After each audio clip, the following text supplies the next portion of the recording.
तर राम राम मंडळी, मी तुमचा लाडका भूषण चौधरी. आज सकाळी सकाळी जेसीबीला कामाला होतं. समीला म्हटलं जाऊ दे तू पटकन, मला फवारा मारायचा आहे. त्याच्या आधी लगेच शेतकरी येऊन गेले. म्हणे शरद किंगचं रोप घेण्यासाठी आलोय म्हणे. म्हटलं चालेल, मी पण एक शेतकरी आहे म्हटलं, तुमच्यासाठीच ठेवलेलं म्हटलं गॅरंटी पण, आणि आपल्याकडे ओरिजिनल शरद किंगचं रोप भेटणार आहे. मग काय तेवढं रोप वगैरे पॅक करून दिलं आणि फवारा मारण्याचा अर्धा पूर काम राहिलं होतं. मग फवारा वगैरे काल उमून घेतले. टमाट्याला पण करपा वगैरे पडत आहे म्हटलं, थोडंफार घेऊ म्हटलं फवारा वगैरे मारू. नाल्या भाऊन त्यांनी फवारा चालू केला आणि इकडे टॉपिंगचं काम चालू होतं. म्हटलं चला मला पण टॉपिंग करावं लागेल म्हटलं. या पद्धतीने आपण शेवग्याची टॉपिंग वगैरे करून घेतो. कसं आहे जास्त वाढायला पण नको काहीच नको म्हणून शेवग्याची टॉपिंग वगैरे करून घेतली.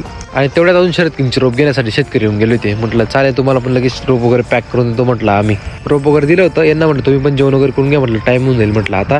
आणि इकडे लहान भाऊ उरलेलं पाणी मारत होता. म्हटलं चालते म्हटलं व्यवस्थित. जेवण वगैरे झालं. परत शेतकरी येऊन गेले होते 1500 रोप घेण्यासाठी. हे काका ते म्हणे, मी खूप विचारलं म्हणे लोकांना म्हणे की शरद किंगचं रोप कोणाकडे गॅरंटी पण भेटेल, तर तुमचं नाव सांगितलं म्हणे, म्हणून इथं आलो म्हणे रोप घेण्यासाठी. म्हणे काकांना म्हणतो मी पण शेतकरी पुत्र आहे म्हटलं, कधी शेतकरीला फसवणार नाही. आणि इकडे आपलं लिक्विड देण्याचं काम चालू होतं. म्हटलं चाल द्या तुम्ही, तोपर्यंत तुम्ही फॉलो वगैरे करून घ्या मस्तपैकी आता मला.